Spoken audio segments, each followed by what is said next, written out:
Hey there, Facebook. It is Vanessa here again, your speaker, trainer, and coach from Live, Love, Give. And today I have a pretty passionate message for you guys, particularly for you guys who are in relationship, and particularly if you can't answer the question of why you're really with somebody, which I really want to dive into and unpack. I'm feeling pretty pumped up and pretty passionate about this subject right now. And I definitely want to dive into why on earth I'm talking about this today. But as you guys who've been following me for a long time, you know that one of my favorite ever topics and subjects to talk to you guys about is always around the topic of relationship. And there's plenty of different reasons why that is the case. But really, today's message, oh my gosh, I really want people to get the message because I've been speaking to a few of you guys out there, and it is driving me insane, all right? So, oh my gosh, around this topic of relationship, I see it time and time again, but it particularly comes from us women. We have this ability to see the potential in our mates. We have this ability to see how good things could be, how great that person could be, and all of this sort of stuff. But at the end of the day, we end up disappointed when somebody doesn't meet what we expected they would be, okay? And that is not love, right? So there's different angles that I want to take with you guys today. But at the end of the day, I just want you guys to get this. You will never, ever, ever change somebody away from the nature of who they really are. Instead of falling in love with an idea or a potential of this person, we need to actually fall in love with the person for who they really are and stop expecting that they're going to be any different, particularly if you've been with somebody or you've had somebody in your life for a long time. If they have never changed over the long term, like, why are you still holding on to that fantasy for them to change? We spend so much time focusing externally on somebody else having to change or be different, and we're holding on to this fantasy that they are going to change, instead of directing that energy toward growing ourselves, looking at what we're doing, how we want to change. If you are ever going to have influence and impact over somebody that you care about in your life, you have to be the leader. You have to walk your talk. You have to be changing if you expect somebody else to, and let them come on that journey if they choose to. But at the end of the day, so many of us are staying in relationships that we're living in this false hope that they're eventually going to become the kind of partner that we actually want, right? But they're not. They're just not going to. And when we can wake up to the fact that they're actually not going to change, that is when we actually get our freedom. That is when we can actually be empowered to make the shifts, to make the changes that we actually need, as opposed to just living life day to day and just ticking on through with zero intention and zero motivation and effort going into changing the course of the relationship, because you're waiting for this magical day out there in the future somewhere where this person is actually going to wake up and become that person that you've always wanted them to be. As I said, that is not love, okay? At the end of the day, speaking personally and from what I know about the human beings that I've interacted throughout my life so far, every single one of us has something in common. And that thing that is in common is that we all just want to be loved and appreciated for who we really are. We don't want to be in relationship or loved for our potential or the potential that somebody can see within us. We actually just want to be ourselves, and we want to be loved and appreciated for being ourselves. Now, that is very different. I just want to put this caveat in here as well. It's very different to behavior. I really do believe that, if somebody behaves poorly, right, we don't need to go all unconditional love on them and go, oh, I love you anyway, no matter what your behavior is, and I'm not going to even bother addressing that. No, I'm not talking about that, right? Behavior should always be questioned. But intention and the person for who they really are, we can't keep falling in love with an idealistic version of who they are not, and expect them to get there and that be the reason why we're in relationship with them. If you can't love who you are with right here, right now, what are you doing about that? You've either got to go back to working out who they really are and deciding, do you love that person for who they really are? And like I said, always question behavior. If they're behaving poorly, you've got to voice that. You've got to be directive about that. Don't expect them to change their poor behavior over time with your love. At the end of the day, that poor behavior, if you allow that to continue, and that's the thing that you just think they're magically going to stop behaving poorly and stop treating you so bad down the track, you're insane if you're not communicating about that. And every time you let poor behavior happen without questioning it, without having a conversation, hey, this is how that makes me feel. I don't like that. This is the kind of relationship that I'd love for us to have. This is what you do great, and reinforcing the stuff that they do great. If you don't talk up about the bad behavior, you just validate it. So if you're in relationship with somebody for 5, 10, 20, 30, 40 years, and you've constantly validated their poor behavior by not communicating fully about it, by letting it go, by just sweeping it under the rug, by not wanting to rock the boat, by walking on eggshells, you're co-creating the connection and the relationship that you have right then and there. Okay, and so we need to also take responsibility for the relationship dynamic that we have created. But at the end of the day, we ultimately need to decide and know you're never going to change who they really are. And like I said, women have this way more than men do, because we're always looking at the potential, and we can see so much potential in, incredible men in our lives. But at the end of the day, you're falling in love with a picture of somebody and not who they really are, and you're no different to anybody else. No, none of us are going to be able to change that person from the true nature of who they are. So you might as well either fall in love with the person as they are right here, right now, or find somebody who you can do that with and fall in love with the truth of who they are rather than an idealistic version.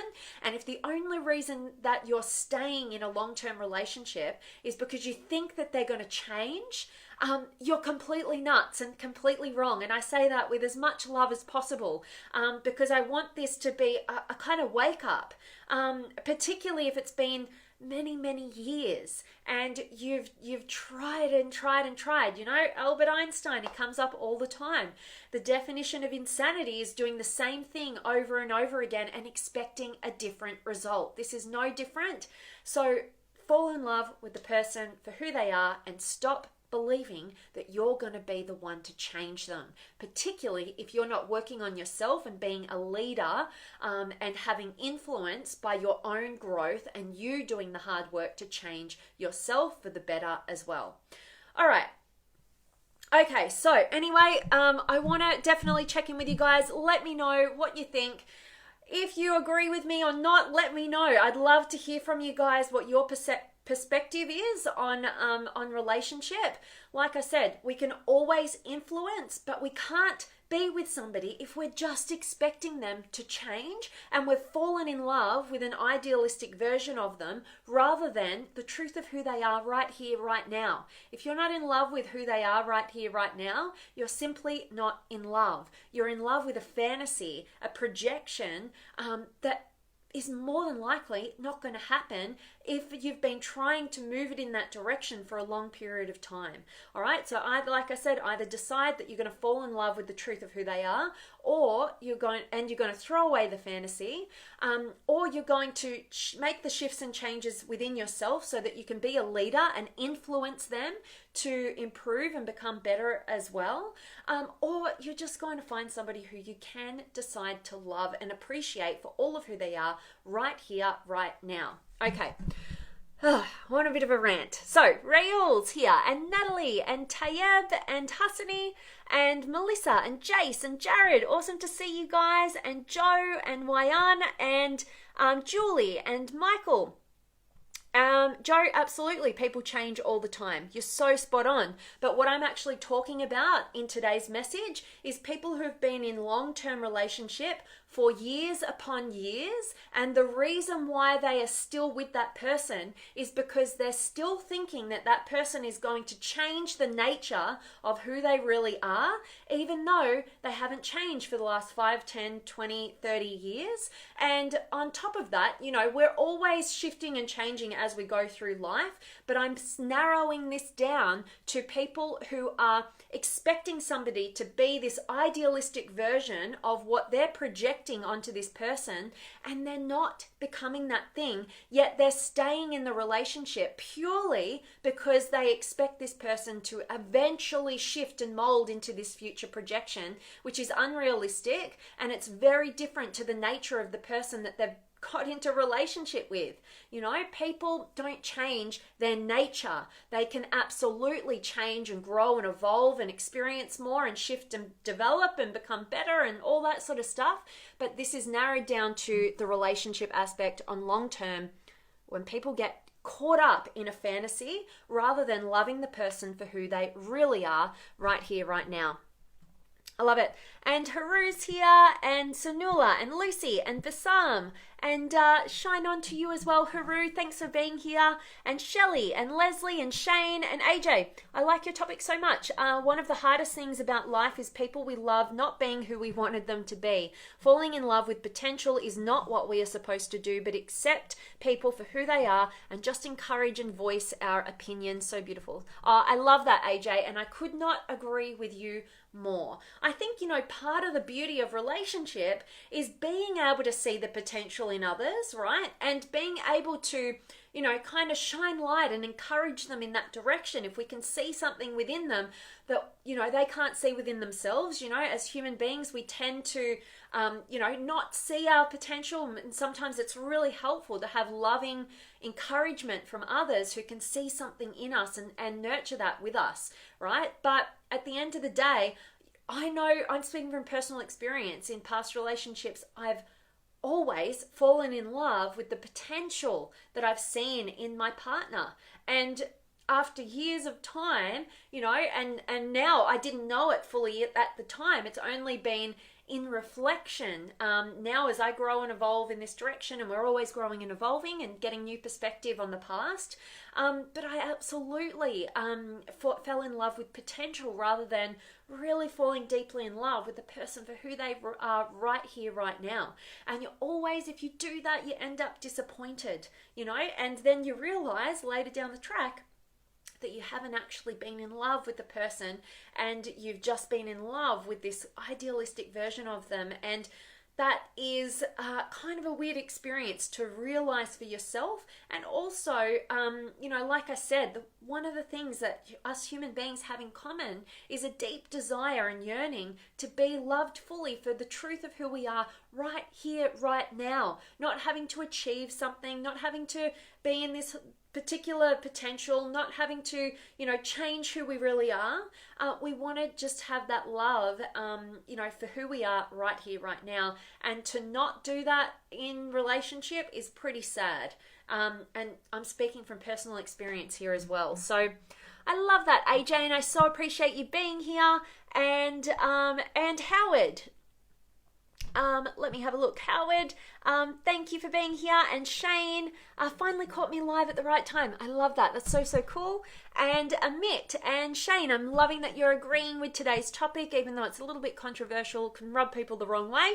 But I'm feeling super passionate about it because at the end of the day, there's nothing more frustrating to me to see, you know, beautiful human beings sell themselves short in relationship. at the end of the day, I'm always saying it to you guys. I really do believe that beyond everything, below everything, without it sounding too corny, at the end of the day, we're all here to just love fully and be loved fully. That's what drives us, if we're really honest with ourselves and we track it down. And so relationship, particularly intimate relationship, is an area where we can't settle, where we have to raise our standards, where we have to look at what we're doing and how we're operating and not let fear drive the connection. And as opposed to that, have love do it, and yeah, that's why I'm super passionate about this, because I think it underpins everything, particularly, just in life. Yeah. And Moises is here, and Ashley, and thank you for your kind words there, Moises, and David's here, and Matthew, and AJ. By the way, I've faced tremendous pain personally falling in love with someone who wasn't who I thought. This idolization is a very real thing. Why do you think this is? Do you think it's more apparent today than in the past? How do you differentiate between standards and expectations? Hope that's not too much. No, absolutely not. I always appreciate and love your questions. So always hit me with questions. But I think you've got a couple of different ones there. Firstly, completely resonate and relate to what you're talking about in terms of idolization.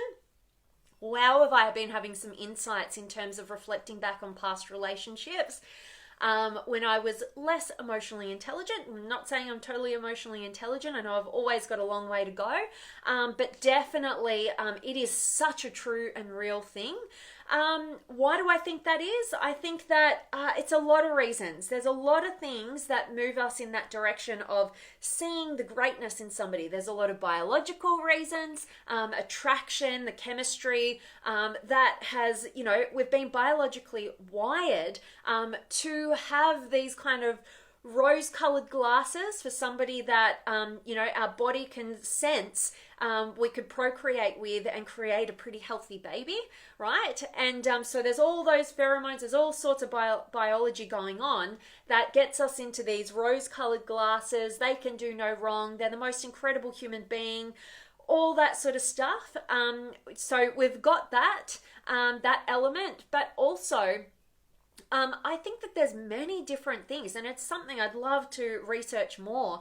But there's so much around us where we're seeing the best of other people. Facebook's a great example, right? So, I always find it super fascinating to see how people post on Facebook, how they project who they are, and I get it. Like, I've had conversations with kind of both sides of the equation. I don't think that we don't have to voice everything negative in our life, but when we have something positive happen, we want to share it, right? And that's kind of what Facebook is like. So if I think that in this day and age, how it's different from the past is that we're surrounded by the highlight reel of everybody else's life, and when we see that, we have higher expectations for our own lives in reality, and our partner is part of that equation.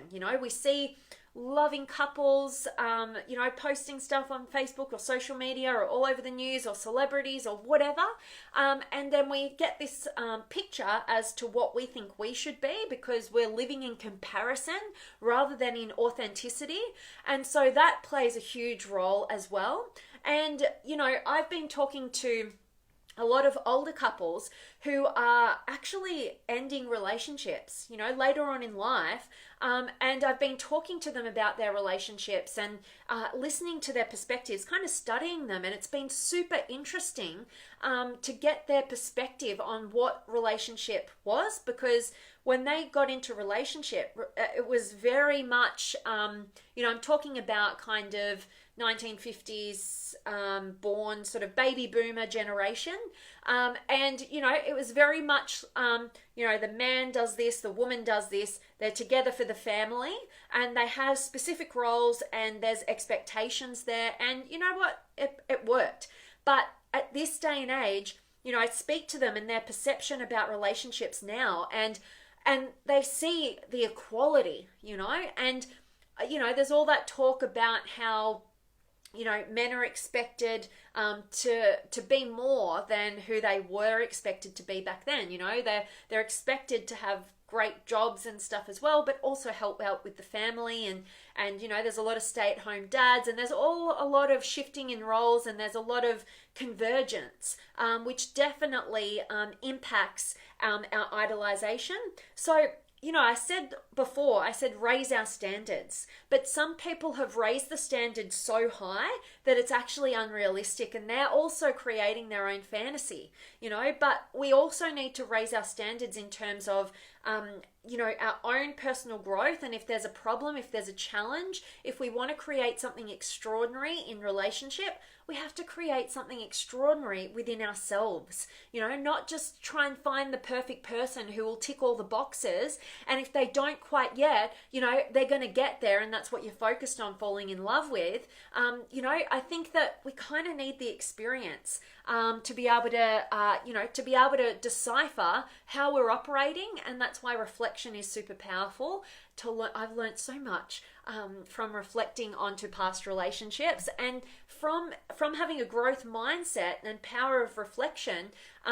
You can guarantee that you're going to grow, you're going to evolve, your relationships are going to get better and better. You're going to drop the expectations on people, and you're going to be able to love them for who they are and focus on that. I'm a big believer in finding a partner who matches your values, and I know for you guys watching a video like this, growth is going to be one of your higher values. If you're growing together, then, you can create something extraordinary. So I think that that's one of the major things that can help us, and getting away from the expectations. How do you differentiate between standards and expectations? Absolutely. So what I would say is that standards are knowing what it is that you really want, being realistic, but also dreaming bigger than what you've currently experienced. So having high standards is knowing how you want to be treated, how you want to treat others, what you want to create, having vision and upholding that vision, or at least having a pathway forward to uphold that vision. Expectations, expectations just kill everything. I love what Tony Robbins says, which is when you trade your expectations for appreciation, your whole world changes in an instant. It's so true. And if you think about when somebody expects you to do something, how motivated are you to do it versus somebody who appreciates you for doing something, right? So if you're expected to do something, you should have, right? And you don't get, any sort of appreciation for that. At some point, you're just going to drop the ball there, because what's the point? Versus somebody who appreciates everything about you and what you do and who you are, you're more inspired to actually go above and beyond, and really. That's kind of the differentiation between standards and expectations. Standards are healthy, and they're coming from a place of love and intention, and you've already done the work to identify what your standards are and what you want to uphold, versus expectations coming from fear. Like you need to do that, or you need to do that, or else I'm not going to feel good, right? There's a difference between expectations and standards. Standards are coming from love and healthy, doing the work. Expectations are coming from fear. You better change, you better do it. It's disempowering. And you're like, that's the different word. Disempowering expectations, because you're expecting other people to be a certain way and you can't control them, versus holding yourself to high standards, which are coming from love, and you've empowered yourself and you're being a leader in that direction. Hope that helped. Appreciate that. And Shane, thank you so much for your kind words there. And Pervez, hello to you. And Naranda and Jace, yes, to change is leading by example, and plant the seeds and hope they join the journey. Absolutely. The moment we step up and realize, I'm going to say an old time quote, Gandhi, be the change you wish to see in the world. Well, be the change that you wish to see in your relationship. If you want somebody to be more affectionate, be more affectionate. If you want somebody to treat you more respectfully, treat them more respectfully. You know, we've got to be the leader in what we actually want. And absolutely, I love how you put that, Jace. Definitely planting the seed, and hope that they join you on the journey. So true.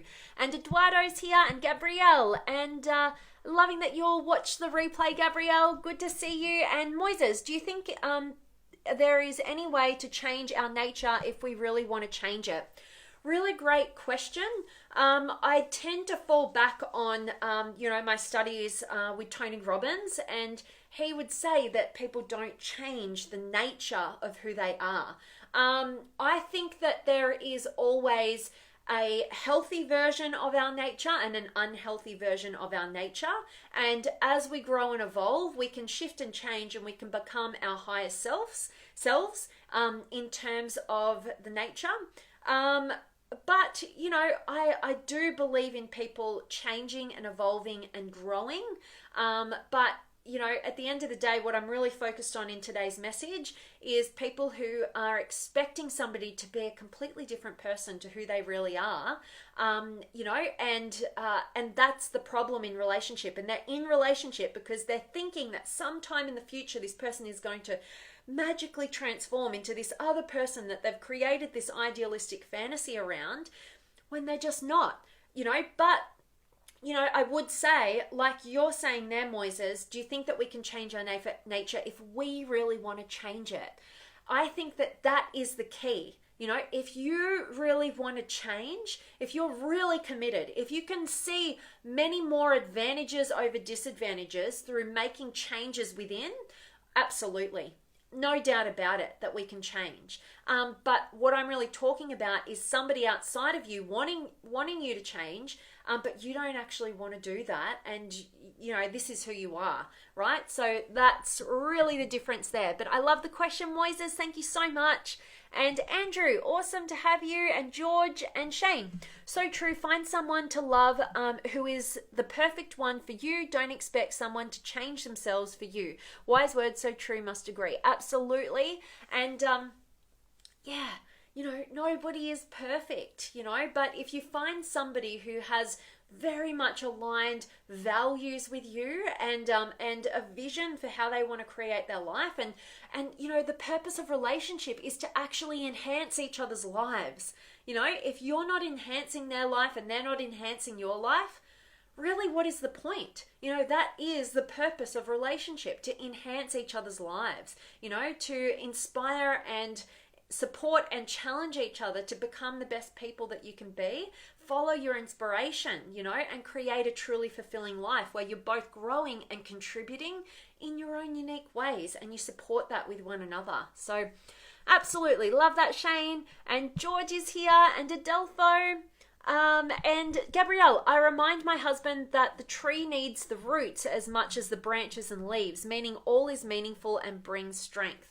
Oh, I love that, Gabrielle. That's so, so beautiful. And absolutely, there's a lot going on under the surface that allows everything that you see, on the surface to actually happen. A tree doesn't get all big and beautiful with those trees and with those branches and leaves without that working of the roots, right? And that's a great analogy to use in relationship. There's a lot going on behind closed doors to create an extraordinary quality of relationship that you might see in the outside world. Absolutely. I love that.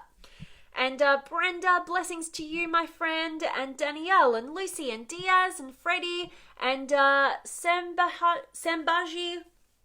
Much love to you, my friend. And Brenda, I haven't been with anyone since 2003. I have no desire to have anyone or to be romantically involved. I don't understand why. Brenda, much love to you. And I so appreciate your openness and your honesty there. And what I would say is that at the end of the day, what I said earlier, if you were here, I really, really do believe that underneath everything that we do in this world, what we're really after is to love fully and be loved fully. Like, absolutely, that is what is true to human beings' nature, right? And so what I would say is that if you haven't been with anybody for, 13 years or something, 15 years, then and you don't have any desire to be with anybody or be romantically involved, I would want to learn much, much more about your experience and who you are and your past and all that sort of stuff. But I would probably challenge you on that, because I do have such a strong belief that we all really, at the deeper, we want to be loved fully, and we want to be able to love fully. We don't want to hold back. We want to be all of who we are and be loved for that, right? And it feels so good to love somebody else for the truth of who they really are. That unconditional love. It's pretty hard to come by, but absolutely that's what we strive for. And that's what we'd want to strive for if we were coming from our higher selves as opposed to coming from fears. But without knowing you at all, Brenda, I would probably want you to look back and reflect back on your past experiences of love and relationship and see what fears are driving you having that zero desire to be with anybody. I think also, I think it's healthy to be able to love your own company and not need to be in a relationship, right? I think that's super healthy. I'm personally in that boat right now, and I have been for the last year now, and that's been amazing for my personal development and growth, but because of where I've come from, very codependent connections that have kept me limited, and I've kept myself limited in that regard. And it would be easy for me to reflect back on past relationships and think, I never want a relationship because that means I lose my freedom, I'm going to be controlled, or any of that sort of stuff. It would be easy for me to fall back into that boat. But I choose to do the work on having clarity and a compelling vision for what is actually possible. And I choose to believe in, the potentiality of an extraordinary quality of relationship. And when I have that, I'm open to being in a relationship. But when we don't, when we just have the past pain and that's all we can see, no wonder we don't want to be in relationship, right? So I really hope that me talking into that is helpful to you, Brenda. And if you do want to jump on a 15-minute power session with me, you guys know that I open those up. I'll drop a link up above this video. And if that interests you, Brenda, I'd love to connect with you and learn more about you and see how I could open you up to the very thing that we're here for, which is love. So I love that, Brenda. And Lucy, good to see you. I think there is no perfect person out there. I think that we all have strengths and weaknesses that add to relationships. I found in my own relationship that when my partner kept me in the dark and didn't speak to me when they were troubled over something, that was where my relationship broke down. Too many crazy assumptions that weren't even true, so communication is best. Oh my God, Lucy, you are absolutely speaking my language, and I too have experienced that. And in relationship, there tends to be an aggressor and a withdrawer. When we get into our crazy drama, triangles and communication. So it tends to be, and this is a massive generalization because of course it works both ways, but it tends to be that women would rather, communicate no matter what. Like if it's angry, if it's what, we just want answers. We want you to talk to us. Versus men can tend to they need to go and withdraw, make sense of stuff. It's kind of how we can be wired, right? But personally, my last relationship that I left, that was what broke down my relationship. Was me wanting to communicate about what's going on, and my partner withdrawing completely and not communicating. And for me personally, and I think that I can speak for a lot of you guys probably out there as well, if you can't communicate, you got nothing. There is no room to move. There is no room to grow. There is no opportunity to learn and understand and make a change. So the moment somebody withdraws and doesn't communicate, you've killed the relationship if you can't get over that. If you can't just take the time to get into a position where you can communicate. If you don't do it, you definitely can't move forward. So I'm completely resonating with what you're saying there, Lucy, and also assumptions are the worst. We want so badly to have certainty, and we don't want to have the drama or the conflict, so we just make assumptions up. but nobody can know another person more than they can know themselves. Give them the opportunity. Get curious and stop being driven by fear. Communicate. Stop making assumptions. Assumptions are the worst enemy, I think, of relationships. Absolutely. So my heart is with you, Lucy. I always appreciate you sharing so openly, and really appreciate you showing up and being here. Good to see you. And Elliot's here. And Charlotte, thank you for your empowering wisdom. You're so welcome, Charlotte. I'm really grateful that today's message is resonating with you, and I really appreciate you being here.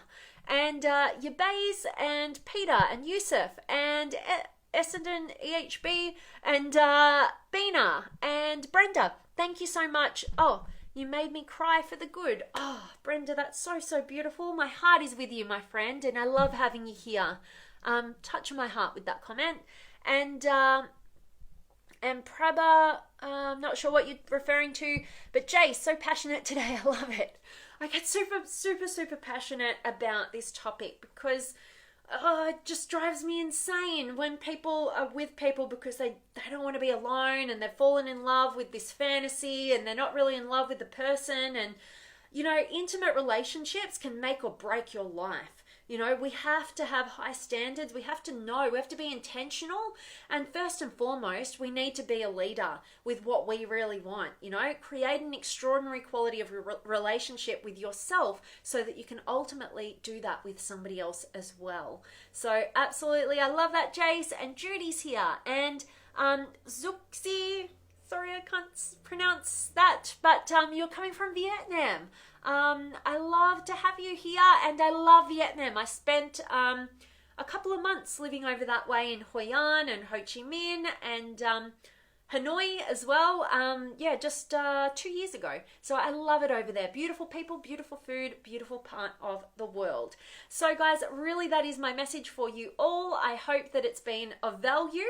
And as always, I'm sending you guys all of my love, light, blessings, gratitude, energy, enthusiasm, everything extraordinary coming to you, to wherever you are in the world today. I really hope that it's a beautiful, extraordinary, and amazing day, and you're doing something empowering, and that today's message has served you or added value to you in any small way.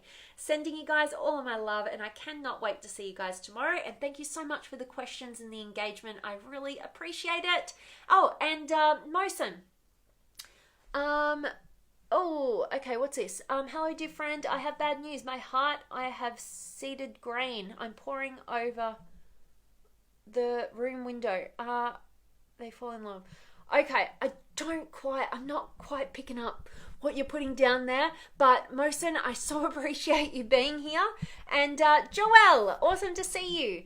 And Charlotte, your light shines. Oh, you're so beautiful. Thank you so much. I really appreciate your kindness. I really love it. And I cannot wait to see you guys tomorrow. Thank you so much for everybody who joined me. Much love.